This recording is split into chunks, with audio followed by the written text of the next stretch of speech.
This video is brought to you by Squarespace.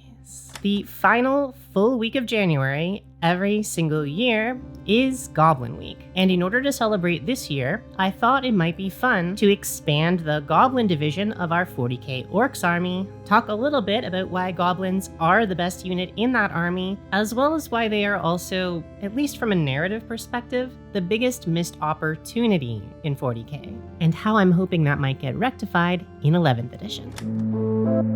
Well, Goblins have always had quite a large presence in Warhammer Fantasy, having multiple different varieties and units, and even getting their own full army in Age of Sigmar. In the far future of Warhammer 40k, this has never really been the case. As outside of Forge World, the Goblins of the 41st millennium have been relegated to just a single chaff unit, or just taking up space in the background as forced laborers, punching bags, or sometimes even a food source, apparently, for their orc overlords.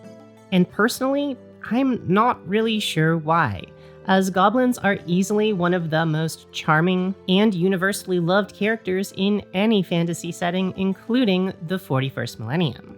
They make great mascot characters, and Games Workshop even seems to know this. So it's honestly kind of surprising we've never gotten any more specialist Goblin units in the larger orc range. Aside from the basic Gretchen and Ronthard, and I guess Killicans, and also the Grot tanks from Forge World, which I don't think you can get anymore. As if they were to release any new Grot units, I bet they would sell really well, as people of all kinds just really love Goblins. However, I do have some idea as to why this is the case. It's the lore. As unlike in Warhammer Fantasy or even Age of Sigmar, where Goblins are depicted as having their own independent societies that sometimes partner with or work with orcs, trolls, or even giants, in 40k, the Orkoid species is this sort of larger bioengineered genus that encompasses everything from orcs to goblins and snotlings to squigs. As the lore goes, it's never quite been confirmed how orcs reproduce, but it's heavily implied that it has something to do with them shedding these spores wherever they go.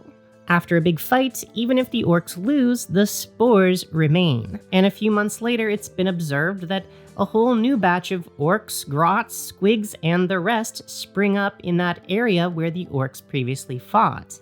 So according to the lore, the grots of the 41st millennium sort of spring to life fully formed as an underclass of orc society, which is why they're always seen together. And while this dynamic isn't unusual, most of the factions in the 41st millennium employ some sort of unpaid intern, if you know what I mean. Personally, I've always found this dynamic to be just a little bit disappointing when building out the lore of my own personal orc army, as I've always liked to lean more into the comedic relief aspect of the orcs than the grimdark aspect.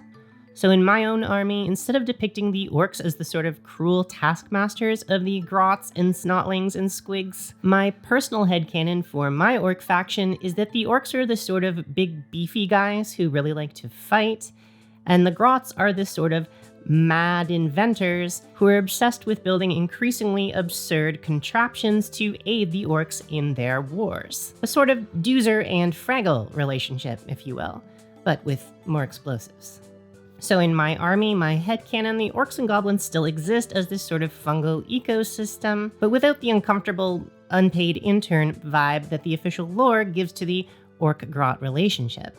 And for 11th edition, I'm really hoping they choose to do something similar, maybe turning the Ronthard and Gretchen kit into two separate kits, one with the Gretchen just being a mob of hooligans, and the other one maybe making the Ronthard into more of a squig herder, and then we can finally get a proper squig kit for the Ork army. I also think that if they wanted to, the Warhammer universe is large enough that they could even introduce a fully new Goblin sub-faction if they wanted to. Perhaps calling it the Goblin Revolution and have it being led by the red gobbo if they wanted to base it in existing lore. And if you don't know about the interesting lore behind the red gobbo, I highly recommend you go and watch this Arbiter Ian video.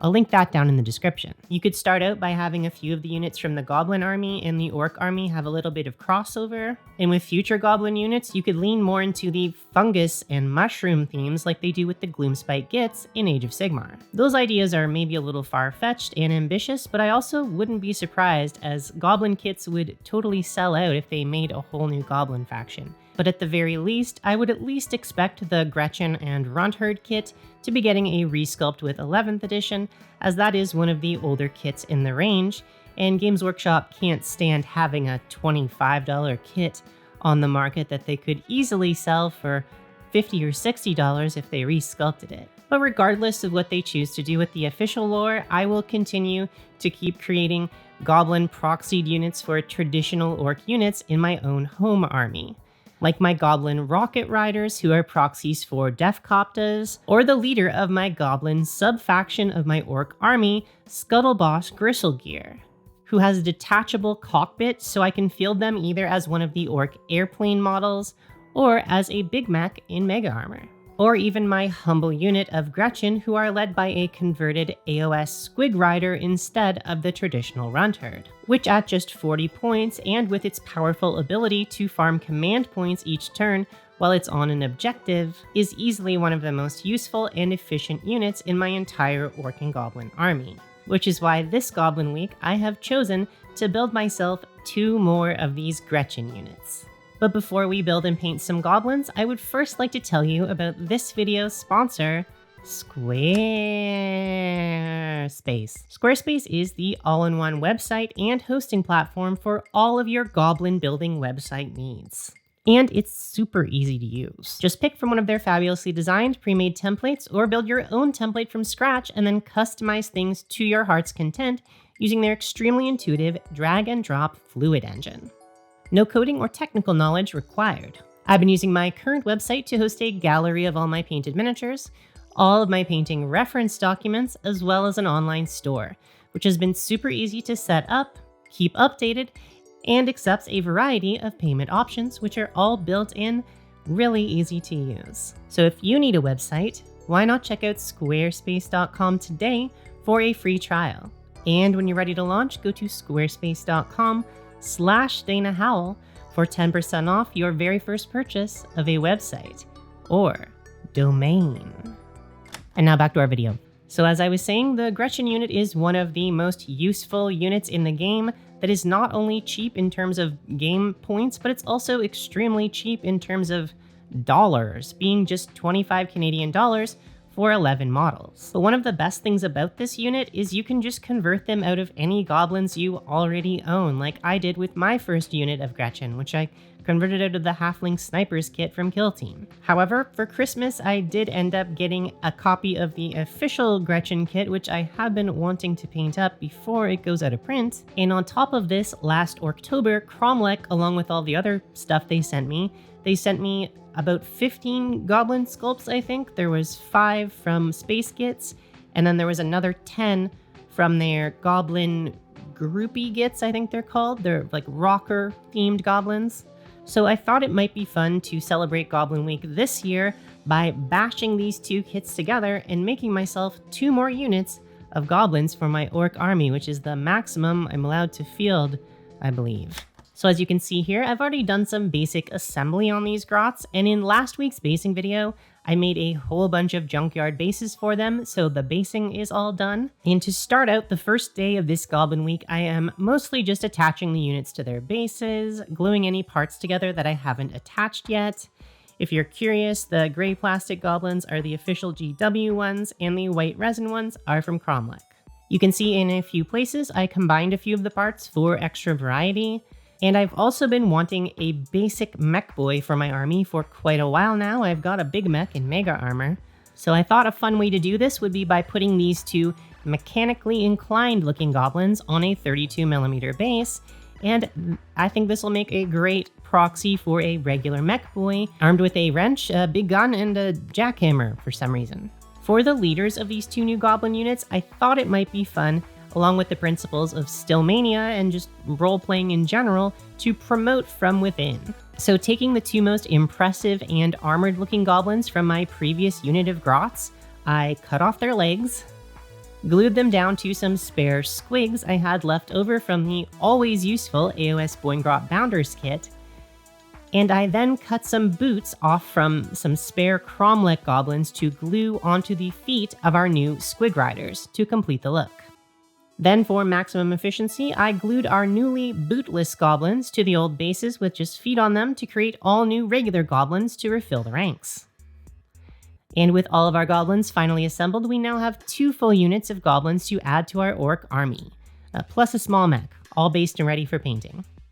The next day, I primed all of our goblins in black, applied our traditional overspray of mahogany to give everything a warm, rusty overtone, but beyond this, I actually deviated quite a lot from my traditional Ork Army paint scheme, as I had a new method in mind to go a little bit faster to get these all done within Goblin Week, while increasing the vibrancy of the goblin skin as well. In order to do this, I used my airbrush to spray bold pyrrole red onto any of the areas that I either wanted to be bright red eventually, such as clothing, weapons, or armor, or any areas that would eventually be painted as skin, as red makes a great undertone for plenty of different skin tones, but especially green ones. Next, I went over any of these skin areas with titanium white through the airbrush to really push the vibrancy. And finally, to finish up with our first airbrush steps, I gave all of the goblins a spray from the side and below with Pro-Acryl Jade to tint the bases to match the rest of our army, and to give all of our little guys some bounce lighting from below. The next day, I switched back to hand painting, but before we start applying all the fun stuff, I thought I would take a little bit of time to do some underpainting, as I think doing just a little bit of this work at the beginning is going to make all of our work much easier towards the end.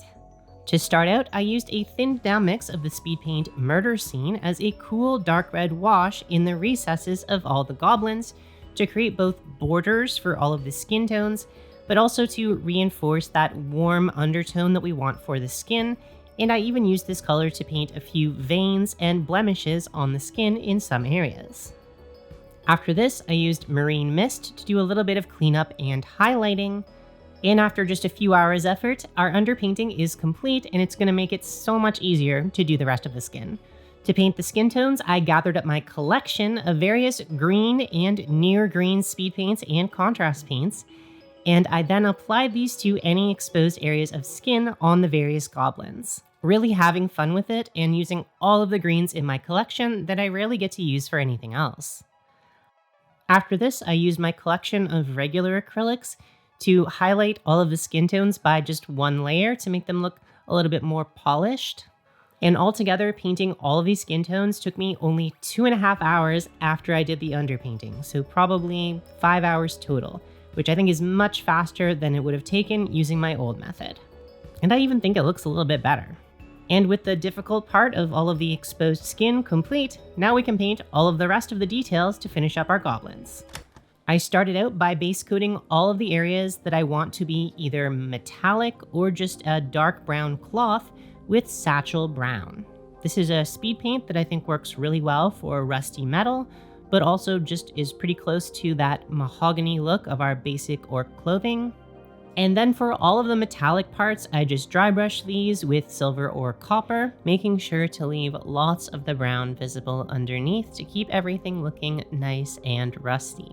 After this, I touched up any areas I wanted to be red with bold pyrrole red, as well as any areas I wanted to be yellow with Pro-Acryl Golden Brown, including most of the eyes and teeth, and any of the hand and foot wrappings, which I just used the side of my brush to paint in the same way I would with edge highlighting.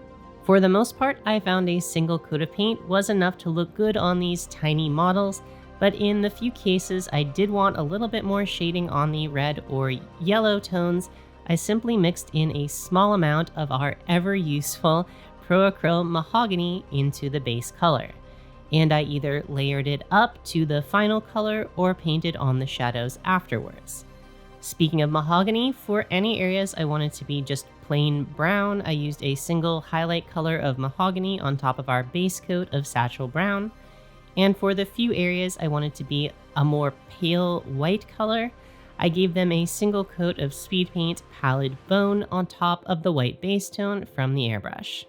I then added a few hand-painted details to finish everyone up, and to give the models their final gradient to match the rest of the army, I gave them a light spray from the side of their bases with a bright lime green, an overall light spray from above with a thinned down speed paint maize yellow, and then I gave each base a slight dry brush of lime green to push the highlights a little bit further.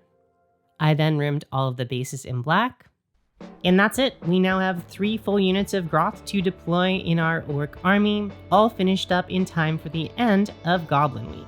You might have noticed I also added this year's Holiday Red Gobbo model to the batch of models and got him painted up as well. So that is a full 27 goblins painted for this Goblin Week. 2 of them were just given mounts, so I guess it's only an extra 25 goblins added to my Ork Army. But this brings our full Ork Army up to about 1,400 points, or maybe 1,300 points that we would probably effectively put on the table at once. So we're still getting some healthy growth to our Ork Army this year, and I hope to continue to build the numbers of our Ork Army throughout the year. And with that, thank you so much for watching. Have a very happy Goblin Week, and I will see you in the next video.